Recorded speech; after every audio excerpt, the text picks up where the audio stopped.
Polypede works here. So, one of the last supernova to be covered is Urouge. Urouge, as we know now, is a Birken, but it's interesting because he's one of the only characters, at least that I know of, who wasn't always depicted in that way. When he's a child, he's depicted with the hairstyle of a Skypian. And Oda's art direction with characters usually means more than meets the eye. So, I propose to you, what if it's possible for Skypians to change their race upon viewing an eclipse? This is Eclipse Theory. So there are a lot of beast people in One Piece, a lot of people with animalistic traits. We have our sea-dwelling folk in the form of the merfolk and the fishmen. We have our mammalian beast people in the form of the mink. However, there aren't any bird people. However, I think that there are. The bird people in this case would be our sky-dwelling races in the form of the Birken, the Skypian, the Chandurians, and the Lunarians, because they have an animal trait in having wings that naturally grow out of all their backs. And these are real wings, as they have been depicted to have actual feathers growing out of them. Now, with that being said, I'd like to say this. No, there are no demon people. We have Onis and we have ancient giants. I wouldn't really call them beast people.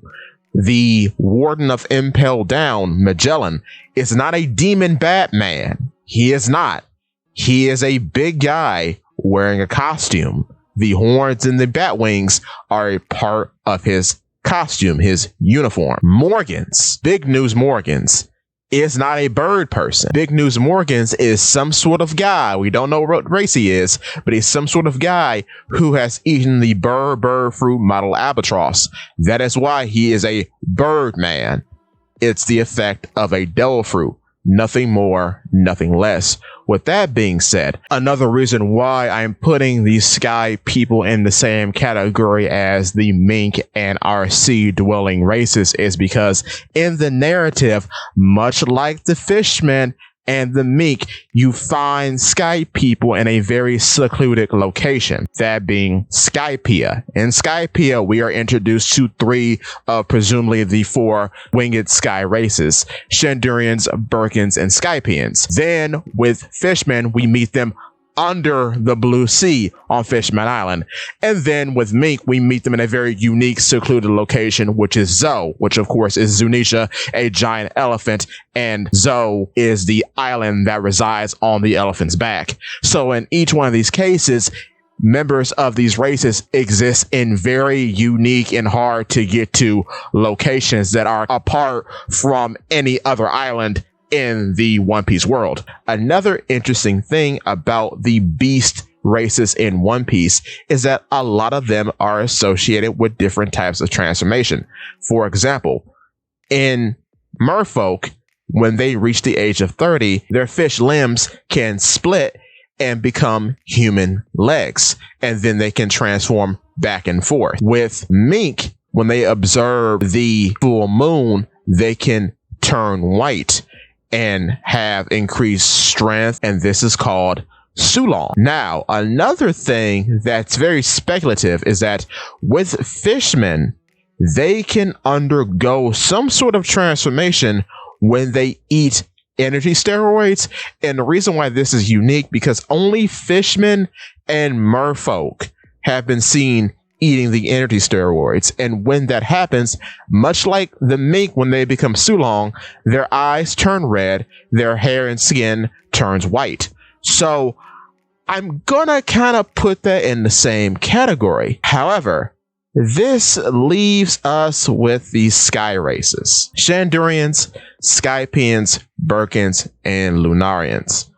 I'm thinking that when a sky person views a special celestial event such as an eclipse, they can transform with the sole purpose of getting closer and closer to a Lunarian, as the Lunarian has black wings, has dark skin, and has the power of pyrokinesis, harnessing, you might as well say, the power of the sun in that way. Now, my point of argument is Urouge. Urouge, when he is a child, is depicted with the Skypian hairstyle. This is a defining trait of the Skypians, as we see on the moon when NL is viewing that hieroglyphic of the 3 known sky races at that time all together. What's also very interesting about the 3 sky races is that they all have different wing shapes.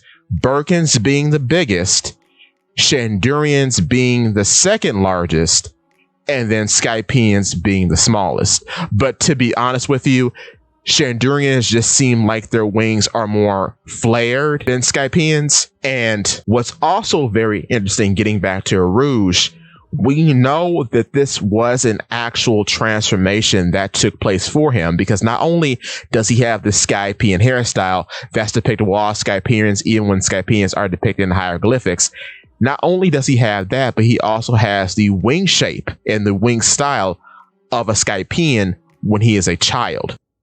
What's also odd about Urouge and his wings is that they seem to be a source of pride for him, because not only are they depicted in his Jolly Roger, they are on the front of his ship, the Hanjamaru. So that leads me to believe that the wings have to be important, because he keeps using them over and over and over again to represent himself and his organization. So what I'm thinking is that when a person of the sky race views an event, they transform ever closer to being a Lunarian, perhaps with Skypian being the lowest and Lunarian being the highest. This would mean that Birken are the closest to being Lunarian, because they do have the biggest wings. What deepens the relationship between the Lunarians and the Birkens is that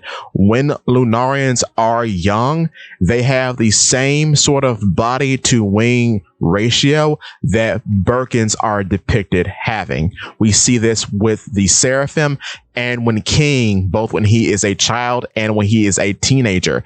They have small wings, not as big as King's, but they are larger than what we see in the Skypians and the Chandurians. The only difference being, of course, that Lunarian wings are always black, where Birken wings are always white. And another interesting part about Birkens as a whole is that every other one besides Urouge has been associated with technology and industry. What do I mean by this? In Skypea, we see several members of NL's army, including himself, have technology that is not available to the Skypians. They have dials and weaponry that Skypians and Chandurians know nothing about, like the axe dial that Yama uses, for example. Later, when Gidatsu falls from the sky, he sets up an entire bathhouse industry with this old geezer in which celebrities the world over come to visit. That's something of note. Another very obvious thing of note is that NL, even though he did not build his Arc Maxim, is very intimate with it and can repair it when it is damaged. It was also built to his specifications, which means most likely, even though he didn't build it himself, he used slave labor in order to build it. But it seems as though it was built in mind with the abilities of his rumble fruit, as it utilizes his electricity in order to function and produces cloud in order for him to utilize with his powers. So that lets me know that yes, NL is smart. And that's not the end of it. We later find out during the Straw Hat separation that Harudes, one of the wizard guys on Witheria, is a Birken. So a guy who is intimately knowledgeable of weather technology, much like NL, is also the same race as NL. That can't be a coincidence. However, when you look at Chandurians Skypeans, this doesn't occur. This is not the case. Now, when it comes to Lunarians, we don't know much about them, but it's weird that they are associated with technology. They aren't users of it themselves, but they are associated with it. For example, King was experimented on, his genes were extracted, his lineage factor was extracted, which then gave birth to the Seraphim, which are Lunarians. On top of that, I don't think the Lunarians are from the moon, but were observers of the moon when it passed over the sun, creating an eclipse, which is why they call themselves Lunarians. This would also make sense too as to why Lunarians aren't depicted in the hieroglyphics found on the moon, because as far as we know, when it comes to Lunarians, they have only had history on the blue planet. This is probably because when they resided on the red line coming from the moon, they were probably Birkens, given that Birkens have the highest intellectual or technological understanding of things as far as we know. Birkens probably settled on the red line. Then, based on what we've seen, the One Piece world has many, many moons. So it could have been that one of these days, on top of the red line or Mary Joyce being the highest point in the world, there was a solar eclipse. Those Birkens living where Mary Joyce is now became Lunarians, getting the dark skin, the black wings, and the white hair, which also leads back to that whole point of white being associated with the moon, because of course the Sulong transformation is caused by viewing the moon when it comes to mink, and their entire bodies turn white. But in combination of viewing the moon and the sun at the same time, I think different effects happen. So in this case, you get dark skin and black wings, but your hair becomes white. Additionally, I don't think Birkens got all the powers that a Lunarian is supposed to have all at once. I think the physical features, of course, came first, along with the back of fire being a thing, because that controls the speed and the invulnerability, which could also lead to them being able to survive in any condition. But I think all that is a package deal, and the reason why I think that is because from what we see in the Seraphim, they all have that initially. They have the tough bodies because of the flame. They have the dark skin, they have the black wings, they have the white hair. I think all that is a package deal together. However, the pyrokinesis, I believe, is due to a Lunarian or a Birken viewing the eclipse multiple times. Don't know how many times. Could be once, could be twice. But I think they have to view it multiple times, because we see when King is a teenager, he's able to use pyrokinesis then. But I think an indicator of him being able to use pyrokinesis is that he has that tattoo on his face. That tattoo may be a sort of rite of passage or a sign of maturity given to him by whatever remains of natural Lunarians in which he viewed the solar eclipse. What strengthens this idea is that when King is depicted as a child, he noticeably does not have the tattoo that he has both as a teenager and then as an adult, which means viewing the eclipse could be a rite of passage when the Lunarian becomes an adult, or is on the rite of passage into becoming an adult, being able to use pyrokinesis. Now, in the story so far, the Seraphim that we have are all children, but they most likely, being what they are, don't have that event in their lives. Therefore, they have not experienced the solar eclipse. Therefore, they cannot use pyrokinesis, even though their lineage factor in being Lunarians come from a mature Lunarian in King. I don't think this is something you can actually replicate. There has to be an event that triggers this sort of transformation, which unlocks the ability to use pyrokinesis. That's why instead you see all of them use the pacifista lasers, because they can't use pyrokinesis beyond utilizing the fire that's on their back. Getting back to Urouge, what's very interesting is that the last time we saw him in the story, he was at a place known as the Balloon Terminal, which is a ruined city located on a sky island in the New World. And this is where we see him praying for Kaido as Kaido makes his iconic entrance from falling from that sky island to the ground below. What is interesting about this is that why was Urouge there? More importantly, why was he there with Kaido, someone who we know is associated with the first Lunarian in the story in King? What I think is that maybe because, of course, Mary Joas is occupied, the next best place to view the eclipse is a sky island, but perhaps not all sky islands are able to view the eclipse.